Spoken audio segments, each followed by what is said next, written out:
उत्तर प्रदेश में कोरोना के केसेस कम हुए हैं, बहुत तेजी से कम हुए इस बीच में, लेकिन वैक्सीनेशन को लेकर के सवाल जरूर उठा है। ये कहा जा रहा है कि नेशनल एवरेज से भी कम रफ्तार से उत्तर प्रदेश में वैक्सीनेशन हो रहा है।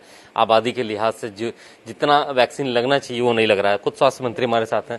सर, कैसे देख रहे हैं, क्योंकि जो नेशनल एवरेज है उससे कम बताया जा रहा है उत्तर प्रदेश में, क्या आबादी के लिहाज से आपको वो डोजेज नहीं मिल पा रही, वो सप्लाई नहीं मिल पा रही है? ये जब आपके पास दो ही कंपनी है पूरे देश में जो वैक्सीन बनाता है फिलहाल, और उसके उत्पादन क्षमता हम सभी लोग जानते हैं, और पूरे देश को जब उसको देना है 45 प्लस का भी देना है, पहले के भी सब वो फ्री गवर्नमेंट ऑफ इंडिया के माध्यम से देना है, और उसके बाद 18 से 44 भी उसको पेमेंट के आधार पर राज्य को देना है। तो इसमें ना आबादी आता है ना कुछ आता है, जितनी हमारे पास क्षमता है उतना वो देंगे। जब तक दूसरी कंपनियां जो प्रमाणित नहीं हो पाएंगी, अपना उत्पादन शुरू नहीं कर पाएगा, या विदेश से कोई कंपनी आके देगा, तभी आपका उत्पादन बढ़ेगा, नहीं तो इसमें और कोई तरीका नहीं है इसमें। ये जो आप लोगों ने ग्लोबल टेंडर किया था, इसकी डेट बढ़ानी पड़ी, क्या कोई जो विदेशी कंपनी है, क्या इसमें लोगों ने अभी दिलचस्पी नहीं दिखाई है? अभी 12 तारीख को जो हमारा प्री क्वालिफिकेशन बिड हुआ था, तो उसमें कुछ लोग ने अपना इंटरेस्ट दिखाया था, कुछ लोग ने अपना शर्तें रखी थी। वो शर्तें को भी हम लोग ने शिथिल कर दिया, जो भी उनके मांगे थी। और अब 31 तारीख को खुलेगा तो हमको पता चलेगा कि कितने लोग इंटरेस्ट लेते हैं या नहीं लेते हैं, तो ये तो तभी पता चलेगा। साथ ही साथ आप देखिए कि ब्लैक फंगस को लेकर के भी कई जगहों पे अब सवाल उठ रहा है कि इसके लिए जो जरूरी इंजेक्शन है, जो दवाइयां हैं, वो मार्केट में उपलब्ध नहीं है और लोगों को आसानी से मिल भी नहीं पा रही हैं। इसके लिए सरकार की क्या व्यवस्था की जाए?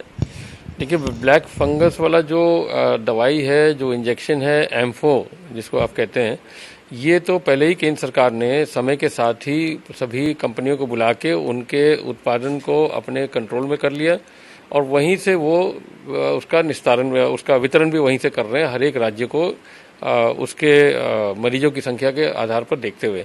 उसी तरह हमको भी जितना भी पर्याप्त आ रहा है, हम तुरंत उसको मेडिकल कॉलेजेस में, पीजीआई में, या अन्य मेरठ मेडिकल कॉलेज, या जहाँ जहाँ केसेस हमारे अधिक हैं, हम उसको वहाँ डिस्ट्रीब्यूट करते रहते हैं।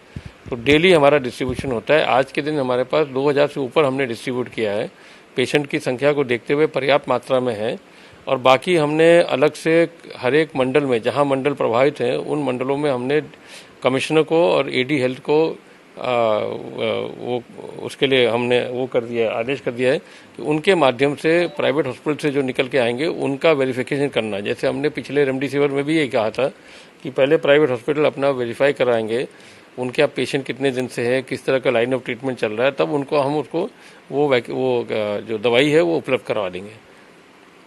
अभी कुल मिला के बाजारों में नहीं मिल सकती, एक व्यवस्था बनाई गई, आपको उसके जरिए लेना होगा। हाँ, बाजार में अभी केंद्र सरकार ने अलाउ नहीं किया, सीधा हम लोग को मिल रहा है, राज्य को मिल रहा है, तो हम उसी आधार पर हम अपना डिस्ट्रीब्यूशन भी कर रहे हैं। अच्छा सर, ये ग्रामीण क्षेत्रों में ये कहा जा रहा था कि जो 97,000 से ज्यादा आपके जो केंद्र हैं वहां पर वैक्सीनेशन के लिए रजिस्ट्रेशन शुरू किया जाएगा। ग्रामीण क्षेत्रों में वैक्सीनेशन और जो कोविड से लड़ने के लिए जो प्रोटोकॉल है वो किस स्तर पे है अभी? देखिए, अभी 45 प्लस का तो पहले पूरे प्रदेश में चल ही रहा है। उसके बाद जो 18 से 44 वाला जो हमने अभी शुरू किया है, और जो 1 जून से हर 75 जनपद में प्रारंभ हो जाएगा, उसमें हमारे सेशन कुछ कम रहेंगे, क्योंकि अभी हमारे पास वैक्सीन उतना उपलब्ध नहीं है। जितना है हमने उसको मेंटेन करेंगे। और जो मेन कस्बा है, क्योंकि ये हमने अनुभव किया है कि हमारा कस्बा ही ज़्यादा इन्फेक्ट हुआ है, चाहे छोटे कस्बे में हो, चाहे बड़े नगर निगम में हो, या नगर पालिकाएं में हो, और उससे अगल बगल के गांव उसमें इन्फेक्ट हो गए। जो लोग आना जाना वहाँ पर अपना दुकानदारी करने या खरीद फरोख्त करने के लिए, वही लोग ज़्यादा इन्फेक्ट हुए हैं। दूर दराज के अंदर जो इंटीरियर गांव हैं उनमें केसेस कम आई है।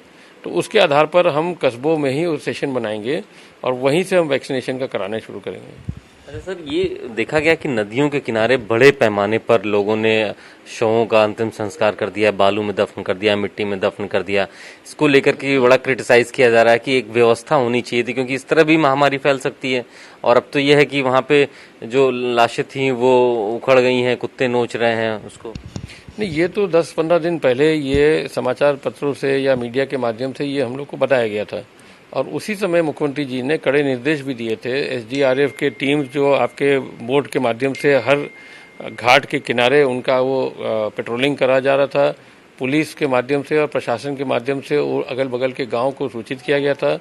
कोई भी व्यक्ति अगर गरीब है या किसी कारण से वो नहीं कर पा रहा है अपना अंतिम संस्कार, तो उसके लिए सरकार पूरी तरह से उसको आर्थिक मदद भी देगी और इसका पूरा प्रचार प्रसार लाउड स्पीकर से, अखबारों के माध्यम से ये कर दिया गया।